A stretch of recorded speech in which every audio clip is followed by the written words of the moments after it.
Bonjour tout le monde, bienvenue dans la Minute PN où nous allons parler de l'acte 4 de la pièce de théâtre des pervers narcissiques, du scénario des pervers narcissiques, qui est le rejet.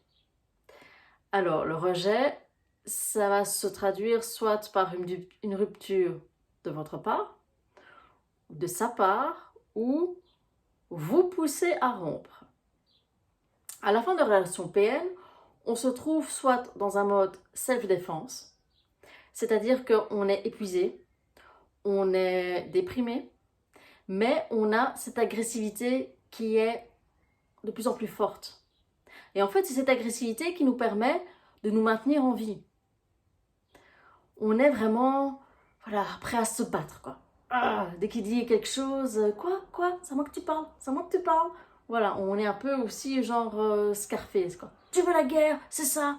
Voilà, on est dans cette agressivité, une agressivité qui malheureusement déborde un peu sur tout le monde.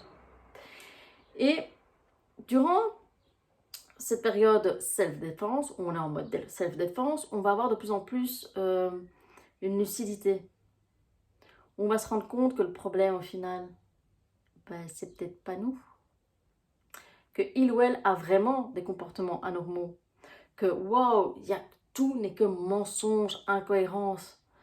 Et on a comme des éclairs de lucidité dans le sens aussi où on se dit waouh, là je suis mal barre parce que là je suis sous emprise, ou en tout cas j'ai été fortement sous emprise. Je suis coincée, il ou elle me tient avec des contrats, avec un crédit, avec les enfants, avec la maison, avec ce que vous voulez. On se dit, je suis coincée, et on commence de plus en plus à observer le ou la PN, à se dire, mais en fait, là, quand il me dit ça, là, je remarque qu'il joue la comédie. Tiens, là, je remarque qu'elle ment. Waouh, je ne m'étais jamais rendu compte qu'il ou elle mentait comme ça aussi mal. Waouh. Et là, on commence justement à voir le ou la PN, vraiment, comme si le filtre de l'emprise commençait à se dissiper. On commence à voir qui il ou elle est. Bien sûr, on n'est pas encore au stade de découvrir ce dont ils sont capables, hein, comme voilà, la diffamation, comme le harcèlement, comme l'aliénation parentale. Voilà, on n'est pas au bout de nos surprises. Mais là, on commence à se dire, il y a un truc qui ne va pas. Et c'est aussi là qu'on se dit, je vais avoir besoin d'aide. Je vais avoir besoin d'aide, de soutien moral, peut-être de soutien psychologique, et en tout cas de soutien d'un point de vue juridique, pour savoir comment est-ce que je peux me sortir de ce merdier. Soit vous êtes en mode donc self-défense, soit vous êtes en mode broyé. En mode broyé, ça veut dire que eh bien, vous êtes à bout. À bout, vous n'avez plus d'énergie. Vous êtes un zombie. Vous êtes là, mais vous n'êtes déjà plus là. Et vous regardez votre vie avec une certaine passivité. Vous êtes là, spectateur, et vous avez l'impression qu'il n'y a plus rien qui vous atteint. Parce que vous êtes vide. Vous n'arrivez même plus à pleurer. Et c'est pas le stade où on a dans notre relation, vous voyez ce moment où ils nous font mal et on a vraiment cette grimace de douleur où on pleure, par exemple dans sa cuisine, et on n'a plus de larmes qui sortent. On n'a plus de larmes qui sortent, on n'a plus de bruit qui sort. Et on fait vraiment cette mimique, voilà, de douleur. Moi j'avais ça, cette mimique comme ça, je me tenais sur mon évier et j'avais cette mimique de douleur. Donc le corps criait une douleur, criait au secours, mais il n'y avait plus rien qui sortait. Il n'y avait plus de larmes, il n'y avait plus de cris. Et on est là, en train de dire, voilà, oui, fais ce que tu veux, dis ce que tu veux. Bah oui, à la limite, bah oui, ta maîtresse, je m'en fous, ramène-la, je m'en fous. On est comme ça à regarder sa vie et à assister. Comme si on est au bord de la route et qu'on regarde passer les voitures. On n'a plus de réaction. On est mou. On est vraiment déjà mort. C'est aussi à cause de ça que certaines personnes peuvent se suicider. Parce qu'ils se disent, voilà, je ressens plus rien. À quoi ça sert que je reste ici? Et si vous êtes dans ce mode-là, c'est évidemment un mode qui ne va pas intéresser le ou la perverse narcissique. Parce qu'évidemment, de quoi il va se nourrir? Si vous ne réagissez plus au drame, si vous ne réagissez plus aux attaques, si vous n'avez plus ce jus qu'il ou elle a besoin pour se nourrir, ben, vous n'intéressez plus. Donc, il ou elle va vite se trouver quelqu'un d'autre. Quelqu'un de plus jeune, quelqu'un de plus frais, quelqu'un avec une énergie, une belle énergie, quelqu'un qui est beaucoup plus manipulable, influençable, quelqu'un qui a évidemment une situation financière, hein, faut pas déconner, hein, quand même, n'oubliez pas pour les PN, l'argent avant tout, hein, faut pas déconner. Mais qui aura en fait cette capacité à renvoyer un reflet qu'il ou elle est magnifique, grandiose. Donc vous serez éjecté comme une vieille chaussette trouée. Vite fait, bien fait, on ne prend pas de gants, il faut vite débarrasser le plancher, hein. Vite, voilà, on ne va pas discuter, on s'en fout de ce que vous ressentez, on s'en fout, voilà, et quelqu'un d'autre, c'est bon, merci. Ça se peut aussi que les PN ne disent pas directement qu'ils sont quelqu'un d'autre, bien sûr, parce que toujours pour leur image, ah oui, ben, il ne faudrait pas que il ou elle soit le méchant dans l'histoire. Ah non, ah non. Ça, ce sera après, c'est après qu'on se rend compte qu'en fait, il y avait déjà quelqu'un d'autre depuis un certain temps. Quand vous êtes aussi dans cette période justement en mode broyé, ça se peut que les pervers narcissiques vous poussent à la rupture. Donc en augmentant toujours ces attaques. Et à un moment donné, ça va être l'instinct de survie. Votre instinct de survie va crier, va sortir de vous en disant maintenant ça suffit. Et vous serez étonné parce que vous n'aurez pas droit à toute la phase harcèlement, discuter, des discussions infinies. Non. Évidemment, les pervers narcissiques ne vont pas vous laisser de cadeaux. Hein. Ça, il ne faut pas rêver. Avec eux, c'est évidemment le matériel, l'argent qui est important. Donc là-dessus, il ne faut pas pousser. Hein, ils ne vont pas vous faire des cadeaux. Et puis quoi encore. Mais ça va vraiment... Vous allez être surpris par le fait de l'indifférence, limite. Voilà, comme si tout était déjà préparé.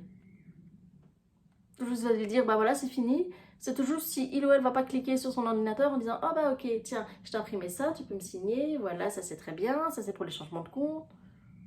Vous êtes là, ok. Quoi, si vite, t'en as rien à faire en fait. Parce que voilà, ça l'arrange. Pour son public à nouveau, il ou elle n'aura pas le mauvais rôle. Ce sera vous qui avez décidé de rompre. Ce sera vous le méchant. Ce sera vous le méchant. Donc à nouveau, on va se rendre compte qu'on va être manipulé. Alors, les différents types de ruptures, vous avez la rupture rapide. Voilà, il y a une opportunité, on la saisit. La porte de la prison est ouverte. Voilà, vous la saisissez, vous la prenez et vous mettez un terme à la relation. Et généralement, ça c'est le cas quand on a encore un peu d'indépendance. Ça y est, il y a une opportunité, on la saisit. Il y a la rupture différée. C'est-à-dire qu'on sait qu'on va rompre, mais on prépare notre rupture. Parce qu'on a encore des choses à régler, parce qu'on a encore des informations à avoir et qu'on attend le bon moment. Ça, c'est la rupture différée. On sait, on est déjà occupé de préparer sa sortie d'Alcatraz, comme je dis. Ensuite, vous avez la rupture évolutive.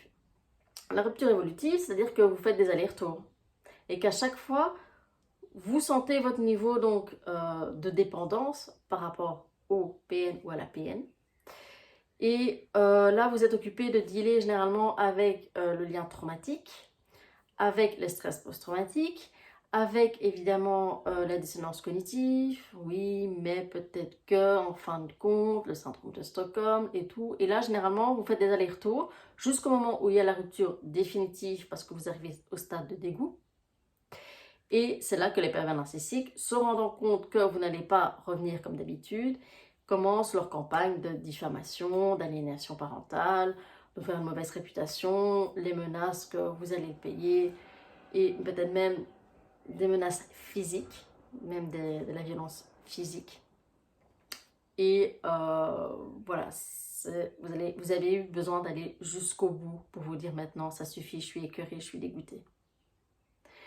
Ensuite, vous avez les ruptures multiples.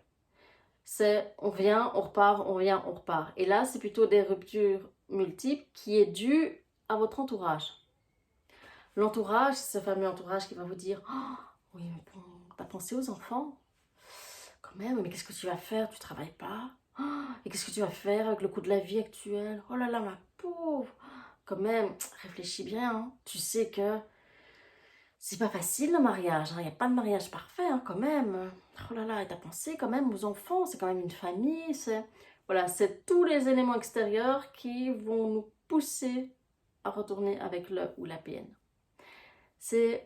Quand on quitte un PN ou une PN, on est vulnérable. On est épuisé, on est fatigué, on est vulnérable. Donc, si on a un entourage qui ne nous soutient pas, si on a des gens qui ne comprennent pas ce que c'est, ils ne comprennent pas notre décision parce que c'est de la folie, parce que ci, parce que ça, voilà, on va avoir tendance à se dire, mais ouais, peut-être qu'ils ont raison, peut-être que c'est de la folie, peut-être que c'est moi, peut-être que ci, peut-être que ça.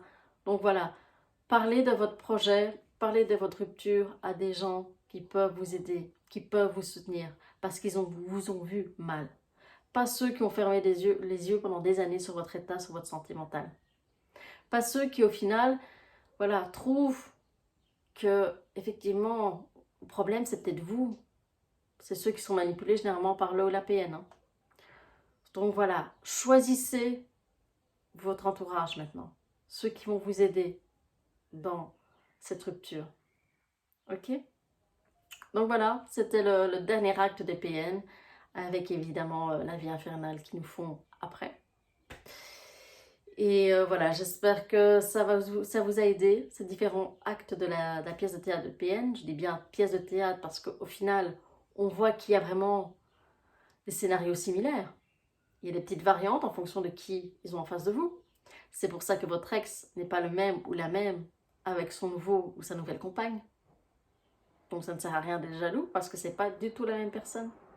Il ou elle s'est déjà adapté à la personne avec qui il est maintenant, ou qu'elle est maintenant. D'accord? Courage à vous. À bientôt!